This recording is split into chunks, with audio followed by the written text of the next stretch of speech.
Hello and welcome back to the channel. Today I'm going to be teaching the fundamentals of sound design so that no matter which synth or software you use, you can start understanding what's going on and start creating the sounds that you really want to create.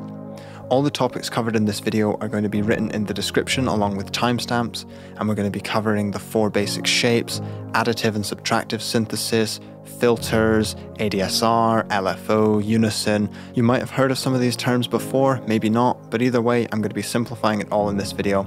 So let's just dive right in. Almost every complex synthesized sound stems back to the same 4 basic wave shapes. So let's learn them right now. On my screen, I have an oscilloscope and a frequency analyzer here to help me visualize what's going on. And I'm using a very basic synthesizer called the 3x oscillator. It's called that because it has 3 oscillators. Now, an oscillator is pretty much an engine that is going to create this waveform or this sound for us. So the first basic waveform is called the sine wave. So I'll just play it here. It's the most simple wave shape. As you can see, your basic sine wave, you may have seen this in maths or physics, but I'm not going to go into anything technical.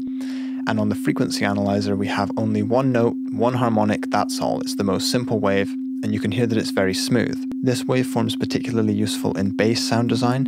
If you lower it down a couple of octaves, you can get a really nice sub, and often kick drums are reinforced with a sine wave. So that's all you really need to know for now. That's what it looks like. That's what it sounds like with just one note playing. The second basic wave shape is the triangle wave here.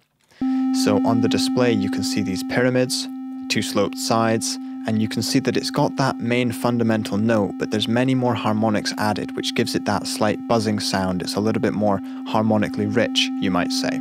So with just one note, that's what it sounds like. The third basic wave shape is the square wave, so I'm going to select it. Most synths will show it like this, and it sounds like this. So as you can see, perfectly squared off waveform there, and many more harmonics added. You've got a lot more buzz, a lot more harmonically rich in the top end there. And the fourth and final waveform is the sawtooth wave. This can be mistaken for the triangle wave. It sounds very different. And as you can see, there are sawtooths here, only one slanted side. There's no pyramids like the triangle wave. And this one sounds even more harmonically rich again. It's really, really buzzy, really, really full in the top end. Different synthesizers will have different ways of changing the wave shape in the oscillator. For instance, Serum, this is the oscillator, it looks a bit different, and there's different ways to select your basic waveforms: sine, sawtooth wave, triangle wave, square wave, etc. And although the oscilloscope showed you the waveform, just to clarify again, if I record out those sounds and I put them onto my playlist, you'll see that on the actual playlist, the waveforms are sines, triangle, square, and saw wave, just like this. To summarize this section, just learn those 4 basic wave shapes, try to identify what they sound like, try playing them with single notes and also chords, and just get used to it. So the next thing we're going to look at is additive and subtractive synthesis. I've got each type of synth just playing one note, and they're all sent to the mixer, and this analyzer is on the master output. So if I take all the volumes down and just press play and raise the sine wave up, you can see that I have a sine wave. If I raise the triangle, you can see that I have this triangle wave here. Now, the idea behind additive synthesis is that you start with one wave shape and you make it more complicated by inducing more waves and more sound on top of it. So say, for instance, I start with a square wave, but then I add a sine wave to it. You can see that the tops of the square wave are rounded off, and now we have a combination between a sine and a square. Or if I was to start with a sine wave and then introduce a saw wave to it, you can see that I'm getting all that buzziness, and we're combining those 2 wave shapes. This is really the basic principle of additive synthesis. I'll go into it in more detail later. Now let's look at subtractive synthesis, which is the opposite of additive. This is where you start with a complex waveform and you take away from it to create a new sound. So if I start with a saw wave, and for instance, I put in an EQ and filter off the top end, you can see that I'm subtracting frequency away and I've changed what it sounds like. So it's no longer as harsh in the top end. But instead of having to use external plugins like EQs, many synthesizers have these all built in. They have various filters and effects which allow you to modify the sound from within the synth itself. The next topic that I'm introducing is Unison, because this is a really quick way to completely change the sound.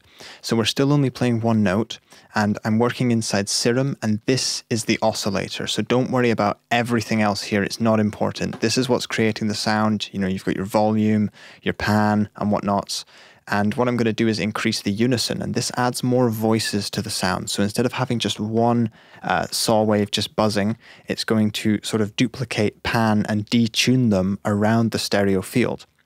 And if you look down here to the ozone imager, this vector scope is going to help you see the stereo information change, but you'll be able to hear it. So as I increase the unison amount, listen and look here and see what changes.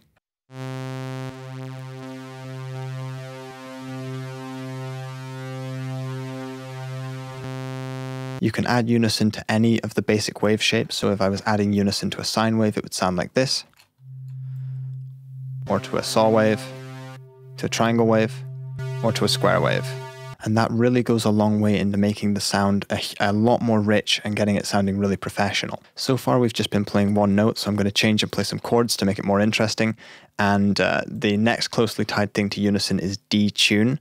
And so far, we've created all these extra voices and we've panned them, but to make them sound thicker and fuller, you slightly detune them from the original voice. But you've got to be careful you don't detune them too much. I'll show you what I mean. So I'll play this chord and I'll start adding some unison. It'll make it sound a lot better.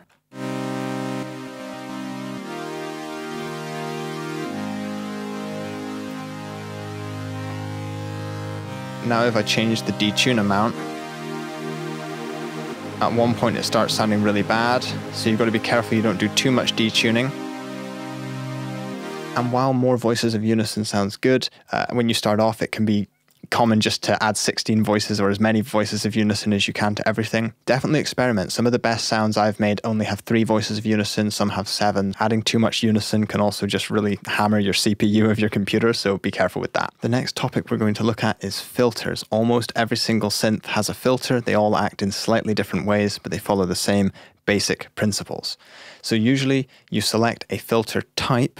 And if you don't know what a filter is, you've probably heard of EQ, where you can remove frequencies from a sound. A filter does pretty much exactly the same thing. So in this case, I have a low pass filter. Try to ignore everything else in the synth. It's not very important right now. I've got this oscillator creating the sound here, and I've got this filter. That's all that's really important.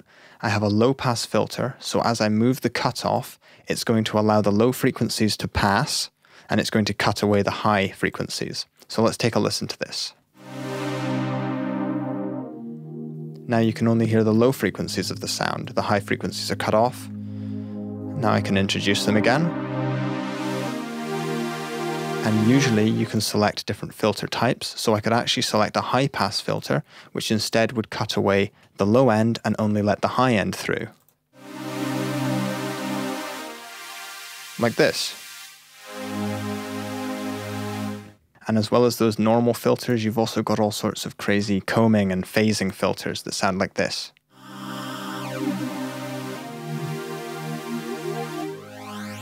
So there's all sorts of different possibilities. I'm just going to quickly set it back to that low pass filter because I quite liked it.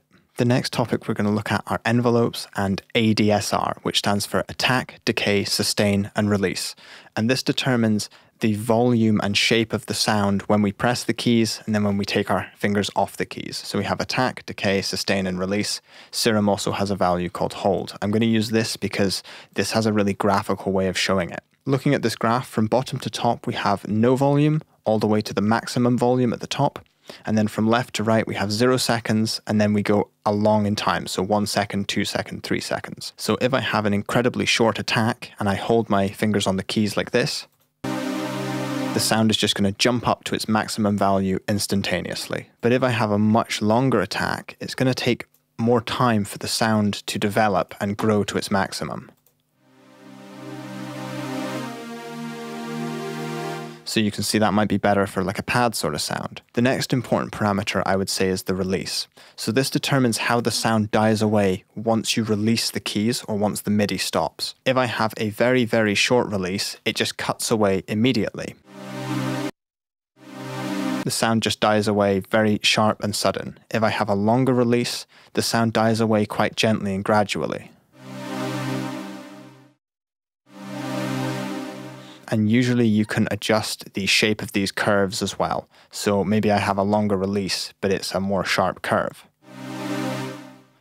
So you can really fine tune it using Serum, which is why I like using Serum. The decay and the sustain in the middle are very, very closely linked. So what the sustain is says, okay, after we've reached that maximum value, what value do we actually want the sound to hold on? So say, for instance, I want the sound to rise up to the top and then cut down to a certain value and just sustain there whilst I'm holding the keys. Let's play this. And the decay is about how long it takes to decay from that top value to where it's going to hold. So in this case, let's just take a listen. In that case, it decayed very quickly to the sustained value. But say, for instance, I want it to start very loud, slowly decay, and then hold at this value here. In my opinion, simply adjusting the Unison, filter, and ADSR is where you really create the majority of your sound, like at least 80 or 90% of it. So instead of having sustained sounds, if you adjust the attack and release like this, you can have a nice little plucked sort of chord sound. Just like that. It's now time to look at LFOs, which stands for low frequency oscillators. And this is where people can often go quite wrong when you're starting out.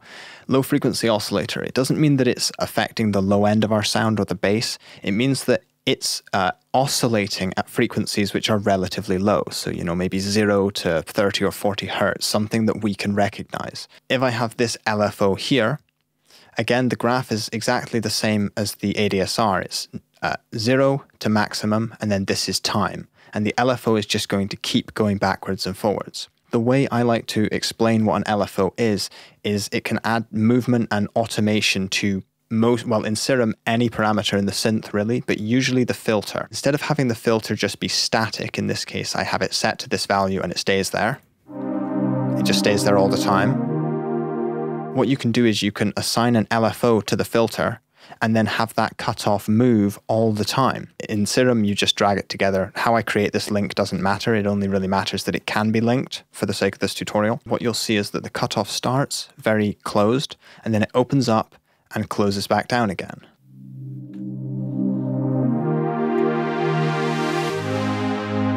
And you can adjust how quickly it does this. So right now it's every 4 bars, now it's every 2 bars. And you can start creating all sorts of complex and interesting sounds. And right now I have it triggered to the BPM, but you can actually just set a certain value of hertz, like this.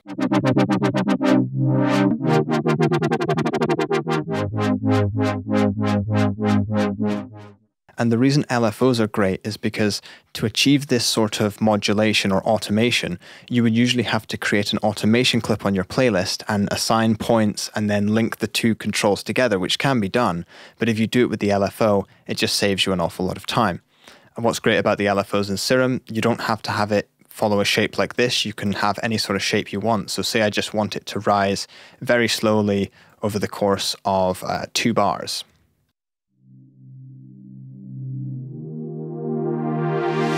You can just set it to have any shape you want, which could be awesome for sidechaining or any sort of sound design really. And the final topic I want to look at is just adding extra effects onto this, because sound design doesn't just stop with the synth engines. So in your DAW or in the synth, there's usually an effects chain where you can add distortion, chorus, EQ, delay, all sorts of stuff. So in this case, I have the simple pluck sound, and I can introduce some distortion, some downsampling distortion. Let's add a little bit of reverb. Simple, some chorus. And you've highly affected the sound there. If I turn off these effects, you go back to something very, very simple. So there's all sorts of different ways to design your sound, but that really is it for this basic tutorial. What I was hoping to achieve with this video is that no matter which synth you use, Serum, 3x oscillator, an analog modeled synth, that you'll start recognizing what these names are, the ADSR, the envelopes, the oscillators, and you'll start to sort of understand how they're linked and what they do to the sounds. So hopefully that's worked. Please do let me know in the comments how it went, or if it was all just too confusing. I want to make more videos like this. I want to keep making them really, really helpful. So feedback is much appreciated. But anyway, thank you for watching. I hope you have a great week. Please do leave a like if you enjoyed it, and I'll see you in the next video. Bye for now.